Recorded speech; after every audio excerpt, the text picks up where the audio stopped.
वो अपनी जगह पर खड़ा रहता है और टीएन का सामना करता है, डिमांड करता है कि उसे शैडो टैलेंट कैसे मिला। टीएन कोई जवाब नहीं देता और उसकी तरफ चलते रहता है। वो आदमी और जोर से चिल्लाता है, इंसिस्ट करता है कि उसने टीएन का बैकग्राउंड चेक किया है और जानता है कि वो सिर्फ लो टीयर ट्रैश है। वो दोबारा डिमांड करता है कि ऐसे इंसान ने एक ही स्ट्राइक में यंग मास्टर को कैसे गिरा दिया और लाइकुन कहाँ है। हर एक बात इग्नोर करके टीएन हवा में जंप करता है और प्रिसिजन के साथ नीचे स्लैश करता है। इजीली उस आदमी का गला काट देता है। कामली वो अपने ब्लेड से ब्लड एक हैंडकरचीफ से साफ करता है जो शैडो असैसिन का सिंबल मार्क किया हुआ होता है और उसे बॉडीज पर फेंक देता है। चलने से पहले वो पीछे मुड़कर कोल्डली कहता है कि वो कोई क्लूलेस शीप नहीं है जिसे वो लोग इजीली स्लॉटर कर सकें। तो अब उन्हें सिर्फ अपने चॉइस पर ब्लेम करना चाहिए कि उन्होंने गलत बंदे को छेड़ा।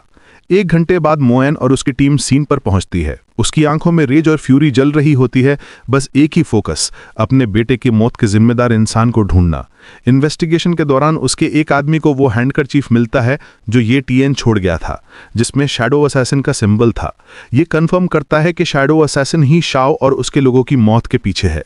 तभी एल्डर मो, लिनहाई बेस के प्रेस्टीजियस मो फैमिली का ग्रैंड एल्डर और कुछ ही ग्रेट मार्शल वॉरियर्स में से एक, साइट पर एंटर करता है। उसे देखते ही मोएन अपने घुटनों पर गिर जाता है, रोते हुए अपने बेटे मो फैमिली के प्रोडिजी का शोक मनाता है। एल्डर मो काम और कंपोज रहता है, मोएन से कहता है खड़े हो जाओ और प्रॉपर्ली बोलो, लेकिन मोएन ग्रीफ से ओवरवेल्म्ड रोना कंटिन्यू करता है, अपने आप को संभाल नहीं पाता। वो मोन करता है कि उसका बेटा एक ट्रूली ग्रेट मार्शल वॉरियर बन सकता था, शायद वही जो उनकी फैमिली को एक नई ग्रेटनेस के लेवल पर ले जाता। अपने दुख में स्ट्रगल करते हुए वो ग्रैंड एल्डर को इन्फॉर्म करता है कि शाओ ने अभी अभी मार्शल वॉरियर रेल्म में ब्रेक थ्रू किया था और अपना सेलिब्रेटरी बैंक्वेट अटेंड किया था और अब ऐसी ब्रूटल मौत का शिकार हो गया। ग्रैंड एल्डर एग्री करता है कि शाओ में इमेंस पोटेंशियल था और वो फैमिली का सेकंड ग्रेट मार्शल वॉरियर बन सकता था उसके बाद, और ये ट्रेजेडी उनके फैमिली का पूरा फ्यूचर चेंज कर देती है। ये कहकर मोएन ग्रैंड एल्डर को वो हैंडकरचीफ देता है जो क्राइम सीन पर मिला था। उससे बेग करता है कि अपने बेटे की मौत को बेकार न जाने दे और शाओ का बदला ले। ग्रैंड एल्डर हैंडकरचीफ एग्जामिन करता है और तुरंत रिकॉग्नाइज करता है कि ये एक शैडो असैसिन का है और अज्यूम करता है कि वो फैमिलीज जो उनसे ग्रजेस रखती हैं वही इसके पीछे होंगी, क्योंकि सिर्फ उन्हीं के पास ये पावर और मोटिव है कि इतने डेंजरस किलर को हायर करें किसी इन्फ्लुएंशियल को एलिमिनेट करने के लिए। लेकिन जैसे ही वो हैंडकरचीफ को और क्लोजली देखता है, उसकी आंखें नैरो हो जाती हैं। वो आयरन फैंग्स का फेंट ट्रेस स्पॉट करता है जो उसे इंस्टेंटली स्टार्टल कर देता है। स्कूल वापस जियांग बाओ टीएन को रैंट कर रहा होता है आयरन फैंग्स बेस की स्ट्रेंथ के बारे में, जो क्लियरली लिनहाई बेस से ज्यादा स्ट्रांग है। वो ब्रीफली एक्सप्लेन करता है कि मो फैमिली का ग्रैंड एल्डर सस्पेक्ट करता है कि लिनहाई बेस की कुछ family secretly iron fangs base से कोल्यूड कर रही हैं, शायद यंगर जनरेशन के एलिट्स को एलिमिनेट करके पूरा लिनहाई बेस टेक ओवर करना चाहती हैं। अपनी आवाज लो करके जियांग बाओ ऐड करता है कि उसने सुना मो शियाओ की डेथ तब हुई जब उसने मार्शल वॉरियर रेल्म में ब्रेक थ्रू किया था। ये सुनकर टीएन काम एक्सप्रेशन रखता है, अपनी ग्रिन को हाइड करता है जो निकलने वाली होती है। रिलीव्ड होता है कि कोई उस पर सस्पेक्ट नहीं कर रहा। साथ ही जियांग टीएन को लकी बोलता है कि वो मर नहीं गया, क्योंकि शाओ ने प्लान बनाया था उसे खत्म करने का जब वो मार्शल वॉरियर बन जाता। चुपचाप सुनते हुए टीएन सोच में पड़ जाता है। याद करता है कि उसने लीक उनका हैंडकरचीफ क्राइम सीन पर प्लांट किया था जो शैडो मार्क था, ताकि सस्पिशन अपने से दूर रहे। लेकिन उसने एक्सपेक्ट नहीं किया था कि ग्रैंड एल्डर उसी क्लोथ पर आयरन फैंग का सिंबल ढूंढ लेगा। अब टीएन श्योर नहीं है कि उसने एक्सीडेंटली आयरन फैंग्स का हिडन प्लॉट एक्सपोज कर दिया या फिर ओल्ड मैन अपने पॉलिटिकल गेन के लिए ट्विस्ट कर रहा है। अगली सुबह 4 बजे टीएन उठता है और ट्रेनिंग के लिए रेडी होता है। जैसे ही वो निकलने वाला होता है, उसकी बहन यायू उसे रोकती है, वरिड होती है और पूछती है इतनी सुबह कहाँ जा रहे हो।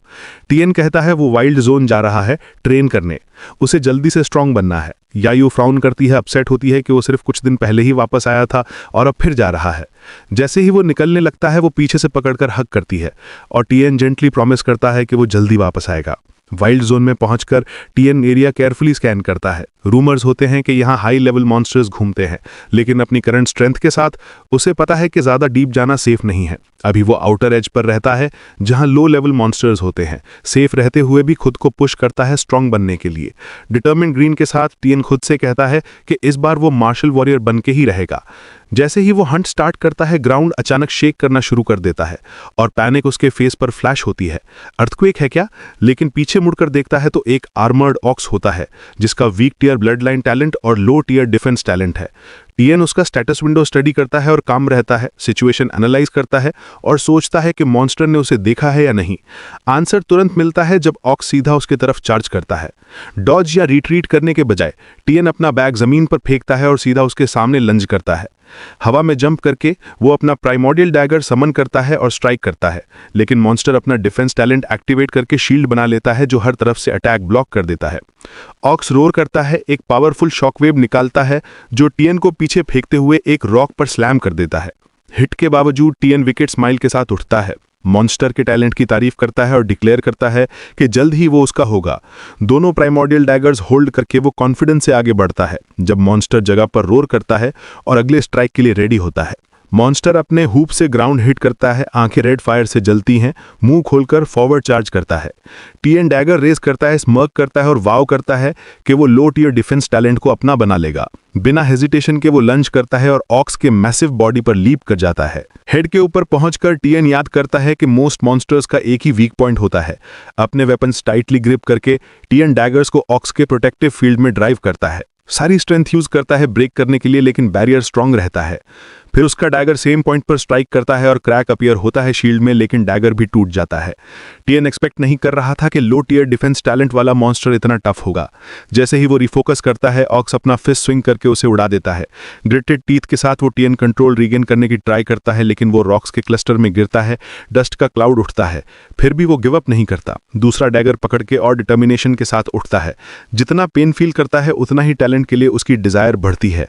अचानक एक नोटिफिकेशन पॉप होता है, टैलेंट कॉपिंग कूलडाउन 16 दिन है। डिटेल इग्नोर करके टीएन ब्रोकन डैगर उठाता है और रिफ्लेक्ट करता है।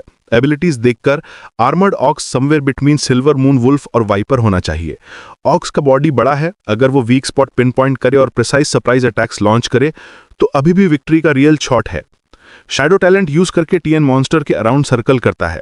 डैगर की टिप रिपीटेडली प्रोटेक्टिव बैरियर पर स्ट्राइक करती हैं, लेकिन वो अभी भी पियर्स नहीं होता। शैडो टैलेंट के साथ मॉन्स्टर अनअवेयर रहता है। ब्लेड टैलेंट शील्ड के अगेंस्ट यूजलेस लगता है। फ्रस्ट्रेशन अंदर बॉयल होती है जब वो वीक स्पॉट ढूंढने की कोशिश करता है, लेकिन क्लोजली देखने पर उसे कुछ नोटिस होता है। बैरियर मॉन्स्टर के बट के अराउंड नोटिसेबली थिन लगता है। अपना चीक स्क्रैच करते हुए थोड़ा अनश्योर वो कहता है शायद यही वीक पॉइंट है। बिना टाइम वेस्ट किए वो अपना शैडो टैलेंट एक्टिवेट करता है और डैगर सीधा उस स्पॉट पर एम करता है। जैसे ही ब्लेड पियर्स होती है, मॉन्स्टर एक थंडरस रोड निकालता है और कुछ ही सेकंड्स में उसका मैसिव बॉडी ग्राउंड पर गिर जाता है। नीचे म्यूकस का पूल बनता है और वो लाइफलेस पड़ा रहता है। स्मग लुक के साथ स्क्विंट करते हुए वो प्राउड फील करता है कि उसका गैस सही था। जैसे ही टीएन एक्सपेक्ट करता है, मॉन्स्टर के मरने के बाद ब्लेड इजीली उसके बॉडी के थ्रू चली जाती है और उसे फील होता है कि चाहे कितनी भी स्ट्रेंथ या एबिलिटी हो, डेथ सबको मीनिंगलेस बना देती है। वो मॉन्स्टर का ब्लड ग्लास फ्लास्क्स में स्टोर करना स्टार्ट करता है, अपने फोरहेड से स्वेट वाइप करता है। फिनिश करने के बाद ऑक्स की थिक हाइट देखकर उसे लगता है ये अच्छी प्राइस लाएगी, तो वो उसकी आईज और टेस्टिकल्स भी लेने का प्लान करता है। लेकिन सबसे वैल्यूएबल पार्ट उसके हॉर्न्स होते हैं। एक स्विफ्ट स्विंग के साथ वो हॉर्न्स कट करके क्लीन ऑफ कर लेता है। सारा लूट अपने बैग पर लोड करके टीएन एक क्वाइट जगह सर्च करता है कल्टीवेट करने के लिए। इवेंचुअली उसे एक केव मिलता है और वहां पीसफुली सेटल हो जाता है। डीप ब्रेथ लेते हुए वो मॉन्स्टर ब्लड अपनी बहन के पीनट्स के साइड रखता है, जो वो ऑफल टेस्ट मास्क करने के लिए यूज करता है। फ्लास्क्स देखते हुए वो प्लान करता है कि इन पर रिलाई करके मार्शल वॉरियर रेल्म तक पुश करेगा। एक बॉटल उठाता है, वो ब्लड गल्प करता है और तुरंत पीनट्स चू करता है। इंस्टेंटली एक पावरफुल वेव ऑफ एनर्जी उसे सराउंड करती है और उसका कल्टीवेशन स्टार्ट हो जाता है। 20 दिन बाद केव के अंदर टीएन एक लंबी सांस बाहर छोड़ता है, लेकिन फिर उसकी आंखें अचानक ब्लू फ्लेम्स से जल उठती हैं और एक पियर्सिंग स्क्रीम उसके मुंह से निकलती है जब लाइटनिंग पूरी केव में सर्ज करती है। बाहर जमीन उसकी ट्रांसफॉर्मेशन के आफ्टर शॉक से हिलने लगती है। 2 लड़कियां केव के पास खड़ी होती हैं, उनमें से एक जिसके ऊपर रेड क्लोक है को ये अम्यूजिंग लगता है कि कोई इतनी बैरन और आइसोलेटेड जगह में मार्शल वॉरियर रेल्म तोड़ने का चुनाव करेगा।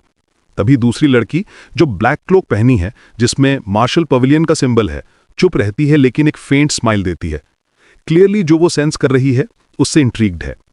केव के अंदर टीएन को एक पावरफुल सर्ज ऑफ एनर्जी महसूस होता है और वो इंस्टेंटली रिकॉग्नाइज करता है कि ये मार्शल वॉरियर रेल्म है। उसका दिमाग तुरंत उस आर्मर्ड ऑक्स की तरफ चला जाता है जो उसने मारा था। याद आता है कि टैलेंट कॉपिंग कूलडाउन 16 दिन का था और अब 20 दिन हो गए हैं। जल्दी से वो उस जगह भागता है जहां उसने ऑक्स छोड़ा था, ये सोचकर कि उसका डिफेंस टैलेंट कॉपी कर लेगा। लेकिन वहां पहुंचकर उसे केवल स्केलेटन बचा मिलता है जो टैलेंट कॉपी करना इम्पॉसिबल बना देता है। फ्रस्ट्रेटेड होकर वो रिग्रेट करता है कि उसने मॉन्स्टर को इतने टुकड़े कर दिए थे। दूसरी तरफ रेड क्लोक लड़की सोचती है कि शायद टीएन ही वो हो सकता है जिसने मॉन्स्टर मारा हो। ब्लैक क्लोक वाली लड़की अपना सर हिलाकर डिसएग्री करती है और पॉइंट आउट करती है कि क्रीचर तो दिनों पहले मर गया था, जबकि टीएन अभी मार्शल वॉरियर रेल्म में ब्रेक थ्रू किया है। वो ये भी ऐड करती है कि एक मार्शल अप्रेंटिस के लिए ऐसा मॉन्स्टर मारना इम्पॉसिबल होता, लेकिन फिर भी चुपचाप उसकी हिम्मत की तारीफ करती है कि उसने इतनी डेंजरस माउंटेन में स्कैवेंज करने की हिम्मत की। घर वापस जाने से पहले टीएन अपने कपड़े उतारकर स्विम करने लगता है, क्योंकि उसने 20 दिन वाइल्ड जोन में बिताए थे। ये देखकर दोनों लड़कियां फ्रीक आउट कर जाती हैं और एम्बैरेस्ड होकर तुरंत चली जाती हैं। बाद में लिनहाई बेस के मार्शल मार्केट प्लेस में टीएन एरिया एक्सप्लोर करता है और मार्केट की बिगनेस देखकर इंप्रेस होता है। चलते चलते उसकी नज़र एक शॉप पर पड़ती है जिसका नाम मार्शल पवेलियन होता है, वहीं जहां से पहले वाली लड़कियां थीं। रेड क्लोक वाली लड़की अपनी ब्लैक क्लोक वाली दोस्त को नच करके बताती है कि यह वही लड़का है जो उन्होंने पहले देखा था। एक अजीब सी फेमिलियरिटी महसूस करके टीएन लड़कियों की तरफ मुड़ता है और जैसे ही उसकी नज़र ब्लैक क्लोक वाली लड़की से मिलती है, कुछ क्लिक होता है। शॉक्ड होकर वो पूछता है कि क्या वो याऊ है, उसकी बहन। टीएन उस लड़की को बहन समझकर बुलाता है और एम्बैरेस्ड हो जाता है, लेकिन जैसे ही वो स्टेटस विंडो चेक करता है, उसकी आंखें शॉक से खुल जाती हैं। ये लड़की एक एब्सोल्यूट जीनियस है, उसका नाम युई लिंग है और उसके पास एक हाई टियर कल्टीवेशन टैलेंट, एक मिड टियर सोर्ड टैलेंट और एक लो टियर स्पीड टैलेंट है।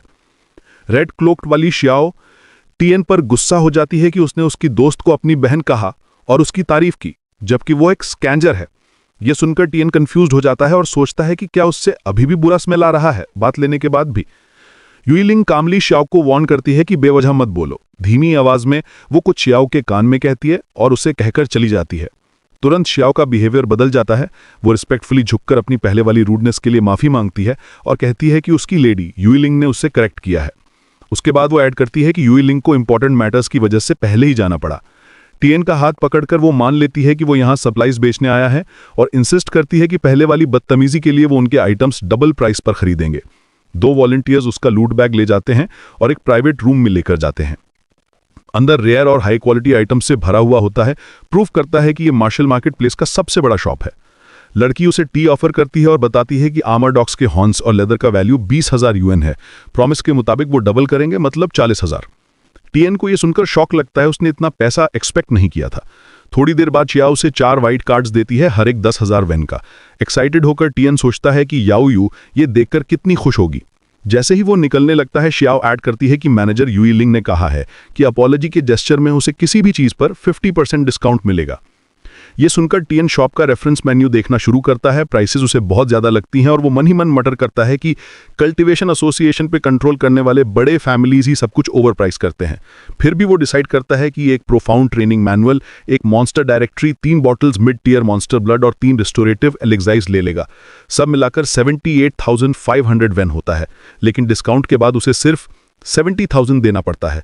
टीएन गोल्ड कार्ड दे देता है, खुश होता है कि लुएन का पैसा उसने यूज किया, लेकिन अंदर से वो जानता है कि ये वीआईपी ट्रीटमेंट सिर्फ इसलिए नहीं है कि किसी ने उसे स्कैंजर कहा था, कुछ तो और रीजन है। जब स्टाफ और कुछ नहीं बोलता, वो निकलने लगता है, लेकिन शिया उसे रोक लेती है। उसके चेहरे पर एक छोटी सी ग्रिन आती है। उसे पहले से ही अंदाजा था कि बात यहीं खत्म नहीं होगी। शियाओ बताती है कि उनकी मैनेजर उससे मिलना चाहती है अगर वो विलिंग हो। टीएन सेकंड फ्लोर के हॉल में पहुंचता है। जैसे ही डोर खुलता है, वो देखता है कि युई लिंग वहां कामली टी सिप कर रही है। उसे देखकर वो स्टंट हो जाता है कि कितनी अपनी बहन जैसी लगती है, लेकिन वो खुद को कंट्रोल करके ग्रीटिंग्स करता है। युई लिंग पोलाइटली उसका वेलकम करती है और कहती है कि वो मोहियांग बेस से है। जैसे ही दोनों हैंडशेक करते हैं, टीएन उसका high tier cultivation talent copy कर लेता है और हल्की सी ग्रिन के साथ अपना इंट्रोडक्शन देता है। युई लिंग उसे सिट करने को कहती है और टी पोर करते हुए समझाती है कि जो भी मार्शल पवेलियन के सेकंड फ्लोर तक आता है, उसे वैल्यूड गेस्ट माना जाता है। टीएन कन्फेस करता है कि वो कॉमन बर्थ से है, पॉलिटिकल या इन्फ्लुएंशियल फैमिलीज से कोई लेना देना नहीं है, तो उसे समझ नहीं आता कि वो वैल्यूएबल कैसे है। युई लिंग अग्री करती है, लेकिन कामली पॉइंट आउट करती है कि उसकी वैल्यू इसी इंडिपेंडेंस और लैक ऑफ एफिलिएशन में है। टीएन चुप रहता है, लेकिन साइलेंटली नोट करता है कि ये लड़की कितनी कंपोज्ड और थॉटफुल है, बिल्कुल उसकी सिस्टर यायू के ऑपोजिट। बिना टाइम वेस्ट किए युई लिंग एक सिंबल उसके सामने स्लाइड करती है और असली रीजन बताती है कि वो चाहती है कि टीएन उसके मार्शल पवेलियन को ज्वाइन करे। उसके कहने का अंदाज यायू जैसा लगता है, जिसे टीएन कभी मना नहीं कर पाता था। फिर भी वो पूछता है कि मोहियांग जैसा मैसिव बेस जो टैलेंटेड लोगों से भरा है, उसे एक नॉविस मार्शल वॉरियर क्यों चाहता होगा। युई लिंग उठकर एक्सप्लेन करती है कि बेसिस पावरफुल इसलिए होते हैं क्योंकि वो कभी टैलेंट की तलाश नहीं रोकते। टियन इंप्रेस हो जाता है। उसे लगता है कि वो एक डेलिकेट लड़की है, लेकिन उसके वर्ड्स में वेट और विजन दोनों है। श्याओ कट इन करके कहती है कि उसे ज्यादा सोचना नहीं चाहिए, क्योंकि पावरफुल फैमिलीज के एलिट डिसाइपल्स भी उसकी लेडी के साथ ज्वाइन होने का सपना देखते हैं, लेकिन उनके स्टैंडर्ड्स मीट नहीं कर पाते। टियन जानता है कि ये एक गोल्डन अपॉर्चुनिटी है, लेकिन उसे ये भी समझ आता है कि किसी ऑर्गेनाइजेशन को ज्वाइन करने का मतलब है फ्रीडम छोड़ना और अपना सीक्रेट एक्सपोज होने का रिस्क लेना। अगर कोई उसकी एबिलिटी के बारे में जान गया तो उसकी मौत श्योर है, इसीलिए वो हेजिटेट करता है। यूएलिंग उसकी रिलक्टेंस नोटिस करती है और डायरेक्टली रीजन पूछती है। सिस्टर जैसा फेस देखकर नो कहना मुश्किल लगता है। वो आयरन फैंग इन्वेजन का जिक्र करता है, कहता है कि इस इंसिडेंट ने पॉलिटिकल फैमिलीज में केओस क्रिएट किया, लेकिन आयरॉनिकली उसे शांति मिली। इसी वजह से वो उनकी तरह जीना या सर्व करना नहीं चाहता। यूएलिंग थोड़ा ऑफेंड होती है, लेकिन कंपोज्ड रहती है और उसे टाइम देती है कि वो ऑब्जर्व करे। टियन जब मार्शल पवेलियन से बाहर निकलता है तो उसके थॉट्स स्पाइरल हो जाते हैं। वो सोचता है कि मार्शल वॉरियर होने का मतलब क्या है और टैलेंट का असली मीनिंग क्या है। उसे गुस्सा आता है कि जिन्हें लोगों को प्रोटेक्ट करना चाहिए वही अपने पावर का अब्यूज कर रहे हैं, ऑर्डिनरी लोगों की लाइफ और मुश्किल बना रहे हैं। ऊपर से उसे अपनी वीकनेस महसूस होती है और उसी वक्त वो स्वेयर करता है कि वो और स्ट्रांग होगा और ऊपर बढ़ेगा। तभी एक स्टेटस विंडो पॉपअप होता है जो नोटिफाई करता है कि उसने सक्सेसफुली एक high tier cultivation talent copy कर लिया है। ये देखकर टियन बिना हेजिटेट किए उसे फ्यूज कर लेता है। काफी दिनों बाद टियन फाइनली घर लौट आता है। जैसे ही याओयू उसे देखती है, सीधे उसकी बाहों में दौड़कर आ जाती है और टाइटली हग करती है। वो प्लेफुली टीज करती है कि अब वो और टफ लग रहा है 20 दिन दूर रहने के बाद। टियन प्राउडली कहता है कि अब उसका भाई एक मार्शल वॉरियर है। ये सुनकर याओयू खुशी से जम करती है और उसे इतना खुश देखकर टियन स्माइल करता है। वो सोचता है कि जब उसका टैलेंट अवेकन होगा तो वो भी मार्शल वॉरियर बनेगी और डिसाइड करता है कि हर बार जब कॉम्पैटिबल आइटम्स मिले वो उसका टैलेंट इंप्रूव करेगा। एक्साइटमेंट के बाद याओयू इंसिस्ट करती है कि वो उसका ट्रिम करे, क्योंकि 20 दिन से ज्यादा उसने अपने बाल बढ़ने दिए और अब वो एक बेगर जैसा लग रहा है। अब जबकि वो मार्शल वॉरियर बन गया है, उसे अपने अपीयरेंस का ध्यान रखना चाहिए। हेयरकट के लिए बैठकर टियन पूरी तरह रिलैक्स हो जाता है, क्योंकि याओयू हमेशा से उसके बाल कट करती आई है। सिजर्स चलती हैं और नॉस्टैल्जिया की लहर टियन को ले जाती है। उसे याद आता है कि उनके पेरेंट्स के मरने के बाद से हमेशा याओयू ही उसके बाल करती थी। वो भी याद आता है जब छोटे थे और उसके हाथ कांपते थे उसके बाल कट करते वक्त, जबकि उसके टियन को चोट लगी थी। उसने उससे हॉस्पिटल चलने की भीख मांगी थी, लेकिन पैसे नहीं थे। तो टियन ने कन्विंस किया कि उसके बाल छोटे कर दे ताकि वो वुंड क्लीन करके बैंडेज कर सके। उस समय उसने डर के मारे सिजर्स गिरा दी थी और रो पड़ी थी, ये विश करते हुए कि उसके ब्रदर के पास इमॉर्टल जेलीफिश का पावर हो, वो क्रीचर जो वो उससे कहानियों में पढ़ता था, जो एंडलेसली हील कर सकता था। कहते हैं मॉर्टल जेलीफिश के पास ऐसी हीलिंग एबिलिटी होती है जो उन्हें इंजरीज से ऑलमोस्ट इंस्टेंटली रिकवर करने देती है। उस समय टियन कभी उस बात पर बिलीव नहीं करता था, लेकिन अब प्रेजेंट में खड़ा हुआ और उन कहानियों को रिकॉल करते हुए वो तुरंत रश करके अपनी इलिस्ट्रेटेड बुक ऑफ ट्रेजर्स उठाता है जो उसने पहले परचेज की थी। पेजेस फ्लिप करते हुए वो इमॉर्टल जेलीफिश सर्च करता है और उसे तुरंत ढूंढ लेता है।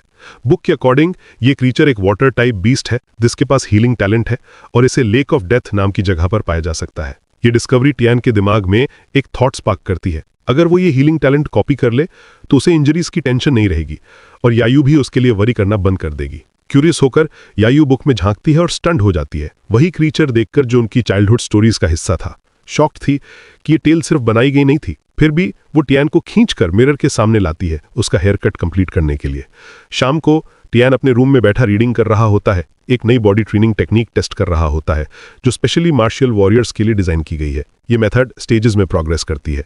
नॉविस लेवल पर यह स्किन को स्ट्रेंथन करती है, मिड लेवल मसल्स टारगेट करती है और लेट स्टेज बोन्स को रीइंफोर्स करती है। इसे ट्राई करते ही टियन को रियलाइज होता है कि ये नई टेक्निक उसकी पुरानी मेथड से ज्यादा फास्ट एनर्जी अब्जॉर्ब करती है। अपनी प्रोग्रेस को एम्पलीफाई करने के लिए वो डिसाइड करता है कि एक bottle mid tier beast blood पी ले। जैसे ही वो करता है एब्जॉर्प्शन रेट ट्रिपल हो जाता है। ये इंप्रूवमेंट देखकर वो डिसाइड करता है कि घर पर ही कल्टीवेशन कंटिन्यू करेगा और जैसे ही कूल डाउन पीरियड खत्म होगा लेक ऑफ डेथ के लिए निकलेगा। क्योंकि उसका talent कॉपिंग cool down time 30 days है, टियन मिलिशियसली स्मर्क करता है, ऑलरेडी अपना नेक्स्ट मूव प्लान करते हुए इमॉर्टल जेलीफिश को ढूंढने और उसका हीलिंग टैलेंट कॉपी करने के लिए। मार्शल पवेलियन में श्याओ टियन का वेलकम करती है और एज्यूम करती है कि वो युवा लिंक से मिलने आया है, लेकिन वो कहता है कि उसे कुछ बाय करना है। उसके नीट आउटफिट देखकर श्याओ सोचती है कि अब वो और ज्यादा हैंडसम लग रहा है। रिसेप्शन पर पहुंचकर टियन लेक ऑफ डेथ का मैप मांगता है। सेवरल मिनट्स सर्च करने के बाद श्याओ फाइनली मैप ढूंढकर उसे देती है। जैसे ही टियन उसे देखता है, एक विकेट ग्रीन उसके चेहरे पर स्प्रेड हो जाती है, पावरफुल टैलेंट्स कॉपी करने के एक्साइटमेंट में। मैप के लिए पेमेंट करके वो क्वाइटली अपनी डेस्टिनेशन के लिए निकल जाता है, श्याओ को पीछे छोड़कर, जो क्यूरियस होती है कि क्या वो फिर से जंग कलेक्ट करने जा रहा है। उसे देखकर एक वेव ऑफ वरी उसे हिट करती है, क्योंकि उसे यंग मिस की वार्निंग याद आती है कि लेक ऑफ डेथ कितना डेंजरस है, एक ऐसी जगह जो टेरिफाइंग वाटर बीस्ट से भरी है, जहां इलीट मार्शल वॉरियर्स तक को सर्वाइव करना मुश्किल होता है। अब वो एंग्शियस फील करती है, होप करती है कि उसके साथ कुछ बुरा ना हो। लेक ऑफ डेथ पर टियान स्टन्ड हो जाता है उसके बैरन और क्योटिक लैंडस्केप देखकर। ये डेसोलेट स्टॉर्मी एटमॉस्फेयर उसकी सर्टेनिटी और बढ़ा देता है कि पावरफुल टैलेंट्स यहां वेट कर रहे हैं, और एरी काम से क्लियर है कि डेंजर कभी भी स्ट्राइक कर सकता है। इंस्टेंट ही उसे एक वाटर मॉन्स्टर इमर्ज करता हुआ दिखाई देता है, तो वो अपना इनविजिबिलिटी एक्टिवेट करता है और ऑब्जर्व करने का डिसाइड करता है।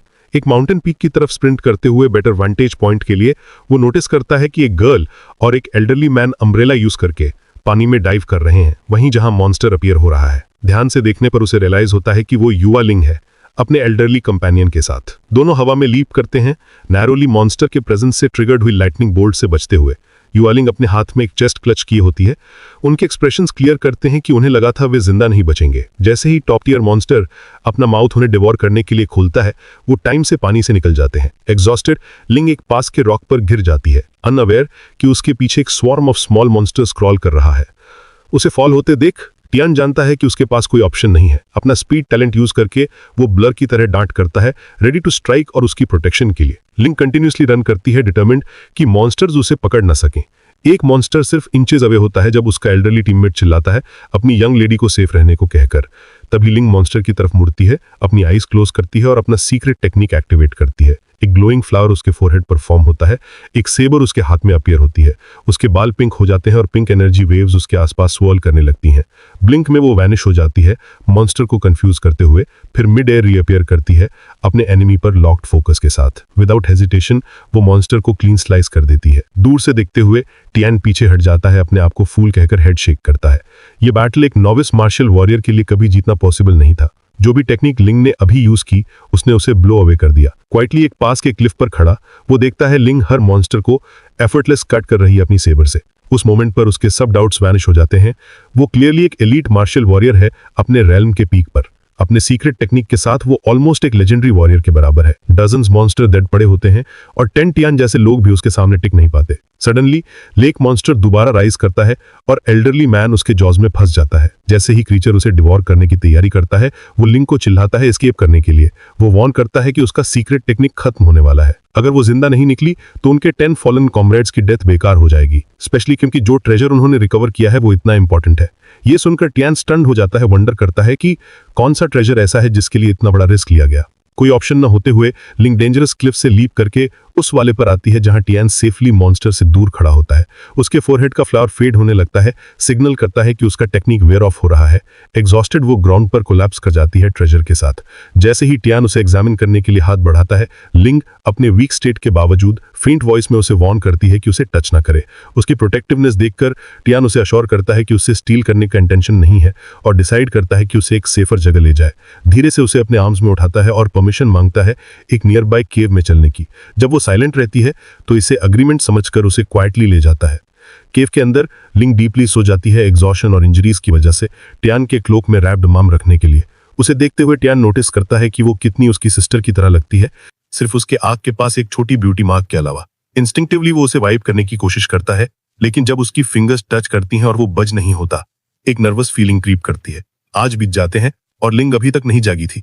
टियान वंडर करता है कि और कितनी देर लगेगी। स्क्वैटिंग बिसाइड हर वो उसका फेस एग्जामिन करता है, लेकिन जैसे ही वो एक फेंट ग्रोन निकालती है, वो तुरंत खड़ा हो जाता है सरप्राइज्ड। लिंक फाइनली स्टर करती है पेन में और अपनी आईज धीरे से ओपन करती है। शॉक्ड वो पूछती है कि क्या टियान ने उसे सेव किया। टियान कैजुअली लाई करता है कि वो बस कोइंसिडेंस था। उसका क्लोक क्लीन करके थैंक यू करती है और वापस देती है। जैसे ही वो पहनता है, लिंक उसकी गट्स कॉम्प्लीमेंट करती है कि उसने lake of death alone visit किया और साइलेंटली वाव करती है कि वो उसे मार्शल पवेलियन ज्वाइन करवाएगी नो मैटर व्हाट। सडनली बिना वार्निंग के वो एक ग्लोइंग ऑब समन करती है जो टियान को स्टार्टल कर देता है।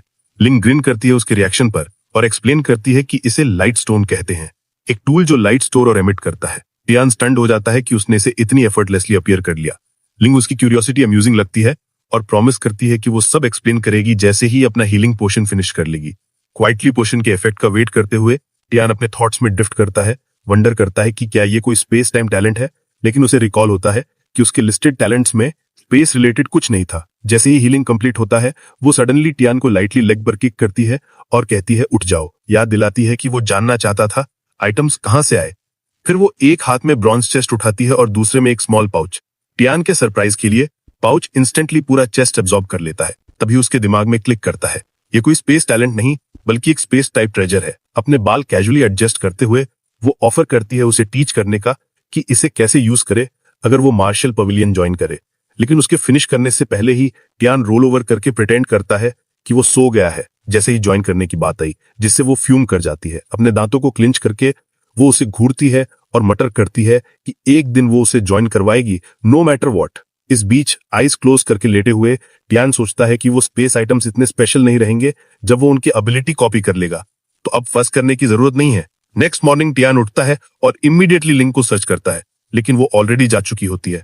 उसकी जगह उसे एक mid tier profound training manual, 10 bottle high tier monster blood और 10 गोल्ड कार्ड्स मिलते हैं, हर एक मिलियन युआन का। एक ग्रीन उसके फेस पर स्प्रेड हो जाती है। रियलाइज करता है कि ये लिंग ने उसके लिए छोड़ा है। टियान जानता है कि ये आइटम्स अलोन उसे एलीट मार्शल वॉरियर्स तक के रैंक तक पुश कर सकते हैं। ये सोचकर वो अपना जेलीफिश ढूंढने का प्लान होल्ड पर रखता है। डिसाइड करता है कि पहले अपने आप को स्ट्रेंथन करे। विदाउट हेजिटेशन वो एक बॉटल ब्लड उठाता है और पीना स्टार्ट कर देता है। 4 महीने बाद एक एनिमल कार्केस फायर पर सिजल कर रहा है, आसपास एम्प्टी कैन्स और क्लोक्स के साथ। गुफा के केंद्र में ब्राइट एनर्जी की वेव्स टियन के चारों ओर स्वेल कर रही थीं जब वो मेडिटेट कर रहा था। अचानक उसकी आईज स्नैप ओपन हो गईं, पावर से ग्लोइंग, और एक बोल्ट ऑफ लाइटनिंग स्काई में शूट हो गया। केव के अंदर स्मोक बिलो हुआ जब टियन शैडो से राइज हुआ, अपने हैंड्स को स्टेयर करते हुए जो अब स्पार्कलिंग विद एनर्जी थे। अपने फिट्स क्लेंच करते हुए उसने सेटिस्फैक्शन के साथ ग्रिन किया, नोइंग बिना किसी डाउट के कि वो elite martial warrior realm reach कर चुका है। अपना क्लोक पुल करते हुए उसके फेस पर एक कॉन्फिडेंट स्मर्क स्प्रेड हुआ और उसने डिक्लेयर किया, it is time to hunt, it has been raining for a long time now. Cave से बाहर स्टेप करते ही टियन ने नोटिस किया 11 न्यूली कंस्ट्रक्टेड ग्रेव्स और इंस्टेंटली समझ गया कि लिंग ने ये बनाए होंगे। एक के सामने स्टैंड करके उसने रिफ्लेक्ट किया कि लेक में मॉन्स्टर्स की नंबर के साथ बोन्स तक भी रिमेन नहीं करती। फिर भी लिंग ने उनकी डेथ्स को मार्क करने के लिए ग्रेव्स बनाई। उसकी आईज फिर एक अम्ब्रेला पर कैच हुई, वही जो लिंग और उसका एल्डरली टीममेट यूज करते थे डाइव के लिए। क्यूरियसली उसने उसे ओपन किया और अमेज्ड हुआ देखकर कि ये एक वाटरप्रूफ बबल क्रिएट करता है। उसे स्टडी करते हुए उसने रियलाइज किया कि ये बबल्स उसे फुल्ली सराउंड करते हैं, जिससे वो बिना ट्रबल के पानी में डाइव कर सकता है। डिस्कवरी से एक्साइटेड होकर उसने इसे अपने शैडो टैलेंट के साथ कंबाइन किया अनडिटेक्टेड रहने के लिए मॉन्स्टर्स से, और प्लंज किया लेक ऑफ डेथ में। जैसे ही वो डीपर डाइव कर रहा था, कुछ मैसिव ने उसका अटेंशन कैच किया। पहले उसे समझ नहीं आया क्या है, लेकिन सून उसने रिकॉग्नाइज किया कि एक टाइगर क्लॉ फिश है जिसका मिड टीयर इनेट टैलेंट है। क्रीचर इतना लार्ज था कि टियन नियरली पैनिक हो गया, अफ्रेड कि उसने उसे स्पॉट कर लिया है, लेकिन उसने अपने नर्व होल्ड किए और डिसेंड करता रहा। इवेंचुअली वो लेक के डीपेस्ट पार्ट तक रीच किया और वंडर किया कि इमॉर्टल जेलीफिश सच में यही है क्या। अचानक उसने सेंस किया कुछ सस्पिशियस उसे फॉलो कर रहा है। जब उसने टर्न किया, a set of tentacles ground में क्रैश हुए, उसे पानी में टंबल कराते हुए। अलार्म होकर उसने एरिया स्कैन किया और अपोनेंट का स्टेटस विंडो देख लिया। उसकी आइज डिसबिलीफ में वाइड हो गईं। ये वही इमॉर्टल जेलीफिश थी जिसे वो इतने समय से सर्च कर रहा था, नोविस टीयर इनेट टैलेंट और apex tier healing talent possess करता हुआ। जैसे ही जेलीफिश का टेंटिकल बबल पर स्ट्राइक करने वाला था, टियन ने अपना डैगर समन किया और फोर्स से स्विंग किया। टेंटिकल को क्लीन स्लाइस कर दिया। मॉन्स्टर पेन में हाउल किया, लेकिन इंस्टेंटली रीजनरेट कर लिया अपने एपेक्स हीलिंग टैलेंट की वजह से। रिस्टोर टेंटिकल दोबारा लैश किया और इस बार टियन ने एक अनएक्सपेक्टेड मूव किया। उसने उसे टच किया और instantly apex healing talent copy कर लिया। उसकी रिएक्ट करने से पहले ही टेंटिकल ने उसे और डीपर हर्ल कर दिया लेक में, इतनी फोर्स से कि बुलेट प्रूफ अम्ब्रेला शैटर हो गया और उसके लिए ब्रीथ करना मुश्किल हो गया। गैस्पिंग फॉर एयर, उसने जेलीफिश स्वॉर्म्स को क्लोज इन करते हुए स्पॉट किया, नोइंग कि अब उसके पास हीलिंग टैलेंट है लेकिन स्टिल आउटनंबर्ड है। टियन ने डिसाइड किया कि रिट्रीट करना स्मार्टर है डेडली स्वॉर्म का फेस करने से। वो फॉरेस्ट के थ्रू रेस किया, अपने स्पीड और स्ट्रेंथ टैलेंट्स को लिमिट तक पुश करते हुए। डेंजर अभी भी उसके पीछे लिंगर कर रहा था, लेकिन फाइनली वो फ्री ब्रेक कर लिया जो भी उसे चेस कर रहा था। हेविली ब्रीथ करते हुए उसने स्लो हुआ और ग्लांस बैक किया श्योर होने के लिए कि वो सेफ है। थ्रेड पीछे छोड़कर अब फोकस करने का वक्त था कि वो यहाँ आया क्यों था। अपना माइंड क्लियर करके उसने एक न्यू टैलेंट कॉपी करने प्रिपेयर किया। एक फेमिलियर स्क्रीन अपीयर हुआ, कंफर्म किया कि apex tier healing talent successfully copy हो चुका है। विदाउट हेजिटेशन यतिन ने एग्री किया उसे फ्यूज करने के लिए और उसका बॉडी जोल्ट हुआ जैसे न्यू पावर उसके अंदर मर्ज हो रहा था। पेन फ्लिकर हुआ, लेकिन ये कुछ नया नहीं था। इतने सारे टैलेंट्स कॉपी करने के बाद उसका बॉडी स्ट्रेन को अडेप्ट कर चुका था और प्रोसेस अब रूटीन लगता था। फ्यूजन सक्सेसफुली कंप्लीट हुआ और उसका स्टेटस विंडो अपडेट हुआ। उसका cultivation talent high tier remain किया, उसके सोर्ड और शैडो टैलेंट्स अनचेंज्ड रहे और अब उसका healing talent apex tier upgrade हो गया। इस बार फ्यूजन स्मूथ हुआ और अनलाइक बिफोर कोई पेनफुल साइड इफेक्ट्स नहीं हुए। उसका बॉडी क्लियरली यूज्ड टू हो चुका था। अपनी हीलिंग एबिलिटी टेस्ट करने के लिए यतिन ने इमॉर्टल जेलीफिश का वेनम का एक ड्रॉप निकाला। पॉइजन इतना डेडली था कि एक टाइनी अमाउंट भी नॉर्मल इंसान को किल कर देता, लेकिन उसने ड्रॉप अपनी स्किन पर टच करने दिया। वेनम इमीडिएटली वर्क करना स्टार्ट किया, लेकिन यतिन ने अपना हीलिंग टैलेंट क्विकली एक्टिवेट किया और वुंड वैनिश हो गया जैसे कभी एग्जिस्ट ही नहीं करता था। हीलिंग की पावर से इंप्रेस होते हुए भी उसने एक इंपॉर्टेंट चीज रियलाइज की, उसके पास जितने टैलेंट्स अभी हैं वो मोस्टली सपोर्ट बेस्ड हैं, जैसे हीलिंग और डिफेंस। ये उसे हेल्प करता है सर्वाइव करने में, लेकिन पावरफुल एनिमीज को डिफीट करने के लिए इनफ नहीं है। अगर उसे स्ट्रॉन्गर ग्रो करना है और टफल अपोनेंट्स का सामना करना है तो उसे नेक्स्ट एक अटैक टाइप टैलेंट कॉपी करना होगा। बाद में घर पर यतिन चुपचाप बैठा हुआ था जब याई उसका हेयर ट्रिम कर रही थी। वो बीस्ट एनसाइक्लोपीडिया फ्लिप करता रहा, पेजेस स्कैन करते हुए, कुछ वर्थवाइल ढूंढते हुए। उसने अग्रेसिव बेयर और फ्लेम बर्ड के बारे में पढ़ा, लेकिन कोई भी उसे इंप्रेस नहीं करता था, वे सिर्फ एवरेज थे। सडनली यायू अनॉयड हो गई और उसे स्कोल्ड किया, बिना बताई डिसअपियर होने के लिए, उसे हॉरिबल बुलाते हुए कि उसने उसे वरी किया। यतिन ने एक स्मॉल स्माइल ऑफर किया और अपोलोजाइज किया, नोइंग कि वो राइट थी। जैसे ही वो उसके हेयर कट कर रही थी, यतिन सडनली फ्रीज हो गया। बुक में कुछ ने उसका फुल अटेंशन ग्रैब कर लिया, द माइटी एंट। उसने एंट्री केयरफुली रीड की। ये बीस्ट लो टियर है, लेकिन हमेशा ग्रुप्स में मिलता है, और जब वे एक साथ अटैक करते हैं, even top martial warriors struggle करते हैं सर्वाइव करने के लिए।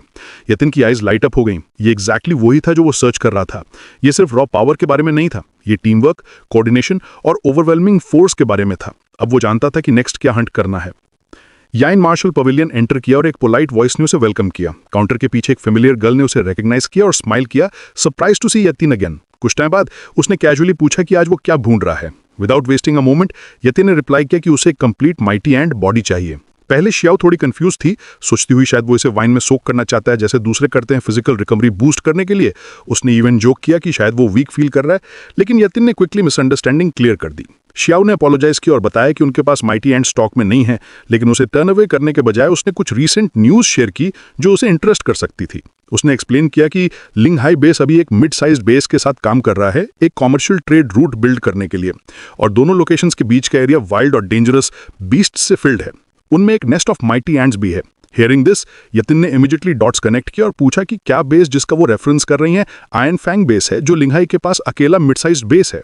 शियाओ ने उसका गैस कंफर्म किया और बताया कि iron fang base approximately 100 kilometres दूर है। माइटी एंड्स उस रूट के अलोंग कहीं हैं और ये अपॉर्चुनिटी हो सकती है जिसकी यतिन वेट कर रहा था।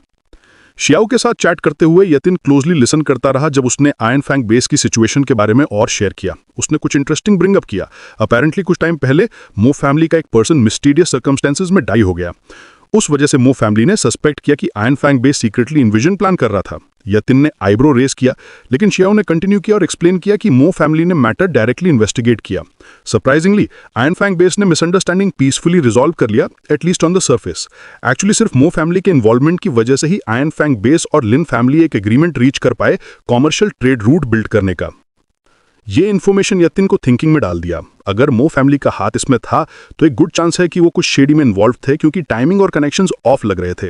यतिन ज्यादा कुछ नहीं बोला, लेकिन क्लियर था कि उसके माइंड में सस्पिशन बिल्ड हो रहा था। तभी शियाओ जो सर्च करी थी उसे फाइनली फाइंड किया और यतिन को एक स्मॉल आइटम हैंड किया। ये टोकन था। उसने एक्सप्लेन किया कि टोकन स्पेशल इवेंट्स में पार्टिसिपेट करने के लिए रिक्वायर्ड है और ओरिजिनली उनकी यंग मिस के लिए मेंट था, लेकिन प्लान्स चेंज हो गए होंगे। यतिन की ओर पूछने से पहले शियाओ ने प्राउड स्मर्क के साथ ऐड किया कि उनका मार्शल पवेलियन में एक लार्ज बेस का पार्ट है और वो अपने आप को लोअर नहीं करना चाहते by working under a mid sized base जैसे आयरन फैंग। आयरन फैंग के एम्बिशन से क्लियरली अनइम्प्रेस्ड, उसने बताया कि दोनों बेसेस ट्रेड रूट बिल्ड करने के लिए काम कर रहे हैं, लेकिन पाथ डेंजरस बीस्ट से फिल्ड है। सो उन्होंने डिसाइड किया है कि एक टीम ऑफ मार्शल वॉरियर्स भेजा जाए एरिया क्लियर करने के लिए। यतिन के लिए एक परफेक्ट अपॉर्चुनिटी थी, क्योंकि वो एक माइटी एंड सर्च कर रहा था और इस मिशन को ज्वाइन करके हो सकता है वो एक फाइंड कर ले। लिंगहाई बेस में लिन फैमिली एब्सोल्यूट पावर होल्ड करती है और इवन वंस पावरफुल मो फैमिली अब सिर्फ लॉयल सब्जेक्ट्स की तरह ट्रीट होती है। ये जानकर यतिन ने अपना माइंड बना लिया, इट्स टाइम टू मूव। जब वो लिन फैमिली के रिक्रूटमेंट एरिया रीच किया, उसने देख लिया कितना सीरियस ये मैटर है। एज एक्सपेक्टेड उन्होंने एक ह्यूज क्राउड गैदर किया और हंड्रेड्स ऑफ वॉरियर्स मिशन में पार्टिसिपेट करने के लिए रेडी थे, लेकिन यतिन कॉशियस रहा बैकग्राउंड में ब्लेंड करते हुए, क्योंकि अभी अटेंशन ड्रॉ करना रिस्की हो सकता है। सडनली क्राउड क्वाइट हो गया और एक पावरफुल प्रेजेंस एंटर हुई। ये था लिन मिंगजी, लिन फैमिली का करंट हेड और एक पीक एलीट मार्शल वॉरियर। लिन मिंगजी ने वॉरियर्स को ग्रीट किया और ऑफिशियली बीस क्लियरिंग ऑपरेशन बिगिन किया। यतिन पीछे से वॉच कर रहा था, अलर्ट रहा, लेकिन फिर उसकी आइज कुछ कैच किया। मो फैमिली भी यहाँ थी। लिन मिंगजी आगे स्टेप किया और पावरफुल वॉइस में क्राउड को एड्रेस करते हुए एक्सप्लेन किया कि सब जानते हैं लिंगहाई बेस कितना स्मॉल है और रिसोर्सेज लिमिटेड है। इस वजह से सबको अपनी जरूरत के रिसोर्सेज नहीं मिल पाते ग्रो करने के लिए कल्टीवेशन के थ्रू। यही वजह है कि मिड साइज बेस के साथ ये कोलैबोरेशन इतना बड़ा डील है। अगर ऑपरेशन सफल होता है तो फायदे बहुत बड़े होंगे, न सिर्फ लिन फैमिली के लिए बल्कि सभी लोगों के लिए। फिर भी लिन मिंगजी स्थिति को शुगर कोट नहीं करता और सबको याद दिलाता है कि ट्रेड रूट के साथ मॉन्स्टर्स को साफ करना आसान नहीं होगा। असली खतरा है और कुछ लोग वापस भी ना आ पाए। इसके बावजूद वो वादा करता है कि इस मिशन के रिवॉर्ड्स अब तक की हंट से कहीं बड़े होंगे। भीड़ में मौजूद वॉरियर्स उत्साहित महसूस करने लगते हैं। उनमें से कई के लिए यह मौका है अपना नाम बनाने का या कुछ इतना कीमती पाने का जिससे उनका फ्यूचर बदल सके। भीड़ जोरदार चीयरिंग में टूट पड़ती है। लिन फैमिली की प्रशंसा में आवाजें बेस में गूंज उठती हैं।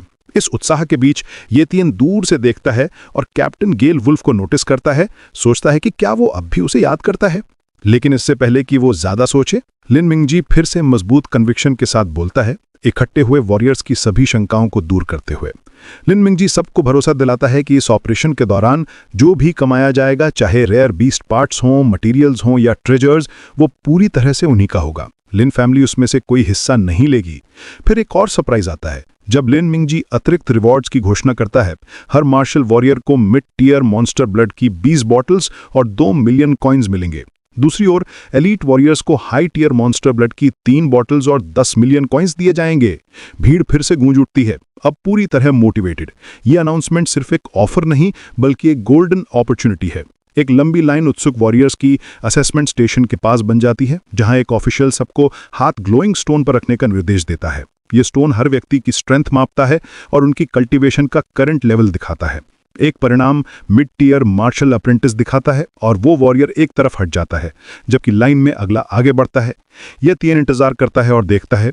उसे यूएंगिंग की एडवाइस याद आती है कि पावरफुल क्लैंस, खासकर मो फैमिली पर भरोसा करना मुसीबत लाता है। अभी के लिए अनदेखा रहना सुरक्षित है। स्टोन फोर्स को प्रेशर के आधार पर मापता है, इसलिए अगर येतियन अपनी असली पावर का सिर्फ एक हिस्सा लगाए तो रीडिंग एक लोअर रैंक दिखाएगी और अनवांटेड अटेंशन से बच जाएगा। जब उसकी बारी आती है, येतियन आगे बढ़ता है और स्टोन पर अपना हाथ शांतिपूर्वक रख देता है। अपनी असली स्ट्रेंथ छिपाने के लिए पावर लिमिट करता है। येतियन चाहता है कि परिणाम लेटेस्ट स्टेज मार्शल वॉरियर दिखाए, इतना कि वो भाग ले सके लेकिन बहुत ध्यान आकर्षित ना करे। स्टोन थोड़ी देर चमकता है और परिणाम दिखाता है लेटेस्ट स्टेज मार्शल वॉरियर। येतियन के आसपास की भीड़ हलचल करने लगती है और लोग आश्चर्य से उसकी तरफ देखते हैं कि इतनी कम उम्र में वो इस लेवल पर पहुंच गया। कुछ मान लेते हैं कि वो किसी पावरफुल फैमिली से होगा, क्योंकि इतनी जल्दी स्टेज तक पहुंचना बहुत टैलेंट मांगता है। येतियन शांत रहता है लेकिन सोचता है कि शायद उसने थोड़ा ज्यादा रिवील कर दिया। भले ही उसने पावर रो की ध्यान पहले से ही खींच चुका है। पास के वॉरियर्स आपस में अपनी प्रोग्रेस की तुलना करते हैं। एक शिकायत करता है कि वो अभी भी मिड स्टेज में फंसा है, जबकि दूसरा मजाक करता है कि असली जीनियसेस हमेशा कम उम्र में सामने आते हैं, बाकी सबको संघर्ष में छोड़ते हुए।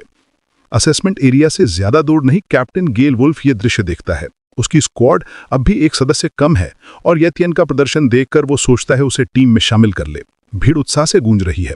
जब येतियन पास आता है, अपनी स्ट्रेंथ के बावजूद वो सीधे कैप्टन गेल वुल्फ के ग्रुप की ओर जाता है। कई लोग उम्मीद कर रहे थे कि वो किसी स्ट्रॉन्गर या एलीट स्क्वाड में शामिल होगा, लेकिन येतियन बिना हिचकिचाए अपना चुनाव करता है। गेल वुल्फ तुरंत उसे पहचान लेता है और उस यंग मार्शल अप्रेंटिस को याद करता है जिसने एक बार सिल्वर मून वुल्फ के जबड़ों से एक छोटी लड़की को बचाया था। ये मेमोरी अब भी उसके साथ है, लेकिन उससे भी ज्यादा आश्चर्य की बात यह है कि वही लड़का अब लेटेस्ट स्टेज मार्शल वॉरियर के लेवल पर पहुंच चुका है, वो भी 1 साल से भी कम समय में। ये तीन अपनी स्ट्रेंथ को डाउनप्ले करता है, इसे प्योर लक कहता है और विनम्र स्वर में गेल वुल्फ की टीम में शामिल होने का अनुरोध करता है। गेल वुल्फ एक पल भी नहीं हिचकिचाता और उसे खुले दिल से टीम में स्वागत करता है, गर्व और उत्साह के साथ। येतियन गेल वुल्फ की स्क्वाड में अपने नए साथियों के बीच खड़ा होता है, पूरी तरह मिशन के लिए तैयार।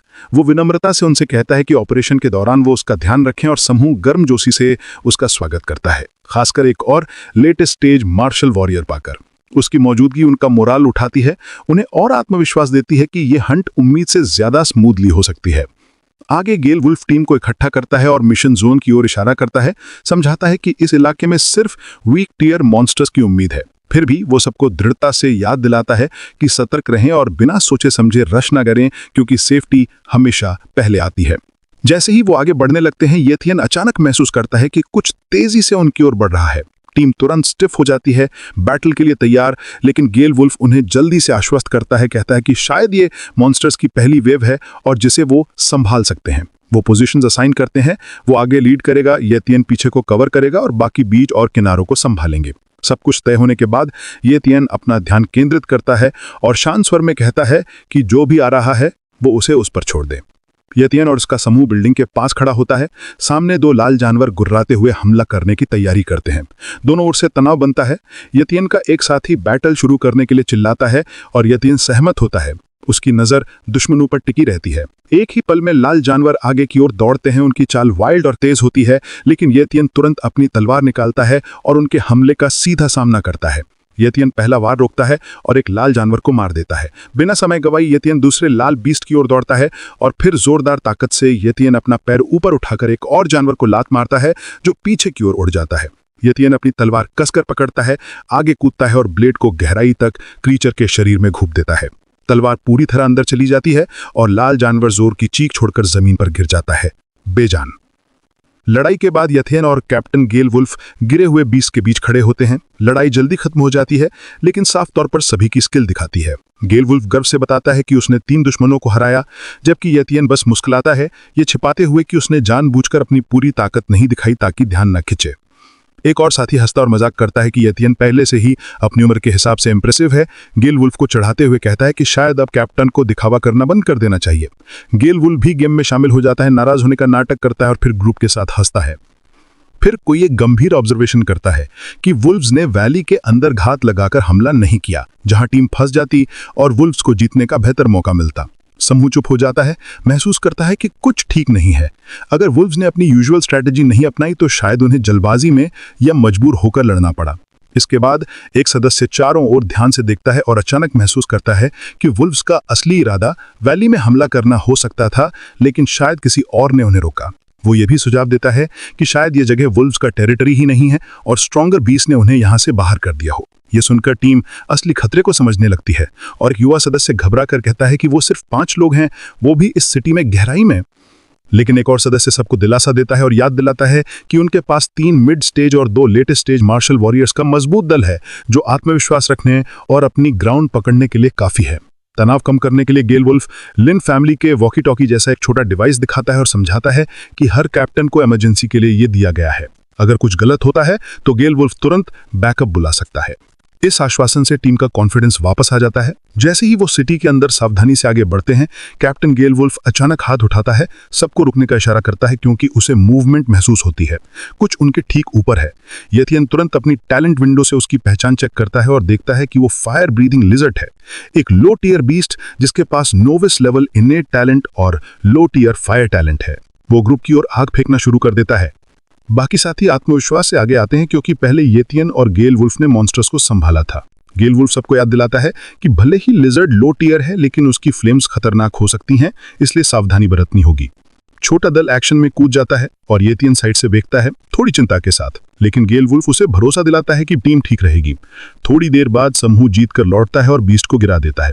वो स्मूथ जीत का जश्न मनाते हैं और सबको क्रेडिट देते हैं। एक कहता है कि उसका ज्यादा योगदान नहीं था, लेकिन दूसरा बताता है कि डिस्ट्रैक्शन एरो ने किल संभव बनाया, साबित करता है कि टीम वर्क ने बैटल जीता। कोई कहता है कि यह आसान फाइट थी और वो बिल्कुल थका नहीं है क्योंकि ये लो टियर क्रीचर ज्यादा चैलेंजिंग नहीं था, बल्कि उसे भरोसा है और वो और का सामना करने को तैयार है। जैसे ही टीम रिलैक्स करती है, अचानक एक फायर बॉल उनकी ओर आता है। भाग्य से यतियन समय पर आगे बढ़ता है और उस आदमी को बचा लेता है। लगता है कि और क्रीचर्स आ रहे हैं। क्योंकि पहला फायर ब्रीदिंग लिजर्ड था तो यतियन जल्दी समझ जाता है कि आने वाले 20 शायद और भी उसी की तरह होंगे और लड़ाई अभी खत्म नहीं हुई है। कैप्टन गेल वुल्फ की आवाज रेडियो पर गूंजती है, जोन बी में खतरे की तुरंत रिपोर्ट करते हुए और बैकअप मांगते हुए, लेकिन जवाब में सिर्फ सन्नाटा आता है। जैसे जैसे टाइम गुजरता है, गेल वुल्फ को हार्श ट्रुथ का एहसास होता है। उसने लिन फैमिली की प्रायोरिटीज को गलत समझा था और क्लियरली उन्हें उसकी स्क्वाड की सेफ्टी की कोई परवाह नहीं थी। बिट्रेड और रिस्पॉन्सिबल महसूस करते हुए वो एक बोल्ड डिसीजन लेता है। वो प्लान करता है इनकमिंग थ्रेट को अकेले होल्ड करने का, ताकि उसकी टीम को एस्केप करने का चांस मिल सके। और वो उन्हें रन करने के लिए अर्ज करता है, लेकिन उसके कॉमरेड्स रिफ्यूज कर देते हैं। वे खुद को ब्रदर्स कहते हैं और अपनी जगह पर डटे रहते हैं, unwilling to leave him behind. उनकी लॉयल्टी के बावजूद गेल वुल्फ इंसिस्ट करता है और ऑर्डर देता है कि वे अपनी सेफ्टी के लिए निकल जाएं। वो उन पर चिल्लाता है एस्केप करने को, उन्हें फूलिश कहता है कि डेंजर करीब होते हुए भी वे स्टिल खड़े हैं। उसे अच्छी तरह पता है कि रुकने का मतलब सबकी मौत हो सकता है। एक आदमी पैनिक में आकर अकेला भाग जाता है। एक और क्रू मेंबर ये देखता है और अपने फिस्ट्स कस लेता है। मन ही मन वाव करता है कि अगर वो बच गया तो उस कावर्ड को सजा देगा। गेल वुल्फ फिर याइयन की तरफ मुड़ता है। उसकी पोटेंशियल और स्ट्रेंथ को पहचानते हुए वो याइयन से कहता है कि 2 यंगर टीममेट्स को लेकर निकल जाओ जब तक चांस है, ये कहते हुए कि याइयन जैसा गिफ्टेड इंसान खो देना एक वेस्ट होगा। बाकी टीम अग्री करती है और उसे अर्ज करती है कि वो अपना फ्यूचर एक ऐसी फाइट में थ्रो ना करे जो जीती ही नहीं जा सकती। याइयन चुपचाप प्रिटेंड करता है कि वो उनकी एडवाइस फॉलो करेगा, लेकिन भागने के बजाय वो अचानक आगे चार्ज करता है और उससे एक पावरफुल ऑरा बर्स्ट होती है जो सबको शॉक में फ्रीज कर देती है। वो स्ट्रेंथ, एक एलीट मार्शल वॉरियर का अनमिस्टेकेबल ऑरा, टीम को स्टंट कर देता है। किसी ने एक्सपेक्ट नहीं किया था कि याइयन अपनी ट्रू पावर छुपा रहा था। अंदर से येटी जानता है कि उसने कभी अपनी फुल स्ट्रेंथ दिखाने का इरादा नहीं किया, लेकिन अगर अब उसने इसे हाइड किया तो पूरी गेल वुल्फ टीम मर सकती है। गेल वुल्फ अकेले आसानी से एस्केप कर सकता था, लेकिन वो सबको प्रोटेक्ट करने के लिए रुकता है। उस करेज को देखकर येटियन समझता है कि वो पीछे नहीं हट सकता। वो आगे बढ़ता है, एस्केप करने के लिए नहीं बल्कि फाइट के लिए। आगे देखते हुए येटी सोचता है कि क्या अपनी स्ट्रेंथ छुपाना और चुप रहना उसे मो फैमिली के सेल्फिश लोगों से बेहतर बनाता है, लेकिन उसके पास टाइम नहीं है सोचने का। चाहे अपनी ट्रू पावर दिखाने से बाद में प्रॉब्लम हो, ये रिस्क लेने को वो तैयार है। उसे कैप्टन गेल वुल्फ के फेयरनेस पर भरोसा है और वो ट्रस्ट करता है कि कैप्टन उसे गलत ट्रीट नहीं करेगा जब ये सच में मैटर करता है। जैसे ही याइयन अपनी स्ट्रेंथ फुली अनलीश करता है, एक रॉ पावर की वेव हवा में फैल जाती है। गेल वुल्फ डिसबिलीफ में देखता है। जो याइयन दिखाता है वो एक एलीट मार्शल वॉरियर की स्पीड और पावर है। ये सिर्फ इंप्रेसिव नहीं है, ये सबको हिला देता है जो देखते हैं। बिना हेजिटेशन के याइयन अपना शैडो ब्लेड स्किल एक्टिवेट करता है और एनिमीज एक एक करके गिरते जाते हैं। सबको क्रिस्टल क्लियर हो जाता है कि याइयन सिर्फ स्ट्रांग नहीं बल्कि पूरे लिन्हाई बेस के टॉप फाइटर्स में से एक है। जब टीम अभी भी याइयन की स्ट्रेंथ के शॉक से रिकवर कर रही होती है, पीछे से एक सडन स्क्रीम आती है। वही आदमी है जो पहले भाग गया था, अब फंस गया और मदद मांग रहा है। एक टीममेट नोटिस करता है और हेजिटेट करता है कि इंटरवीन करे या नहीं, लेकिन कैप्टन गेल वुल्फ एक बार भी पीछे नहीं देखता। वो सबको याद दिलाता है कि उस आदमी ने अपना चॉइस खुद बनाया था। जब उसने क्राइसिस के वक्त टीम छोड़ दी, सोचा कि वो अकेला सर्वाइव कर लेगा, और अब वो अपने कॉन्सिक्वेंसेस फेस कर रहा है। इसी दौरान याइयन आगे का पाथ क्लियर करता है और कामली बाकी सबकी तरफ मुड़कर पूछता है कि वो उसके साथ आगे बढ़ना चाहते हैं या पीछे। बिना डाउट के गेल वुल्फ पूरी स्क्वाड की तरफ से जवाब देता है कि वो गेल वुल्फ टीम है और वो चाहे कुछ भी हो एक साथ रहते हैं। इसके साथ ही वो रीग्रुप करते हैं और याइयन के साथ नेक्स्ट बैटल में घुस जाते हैं, रेडी टू फेस जो भी सामने आए।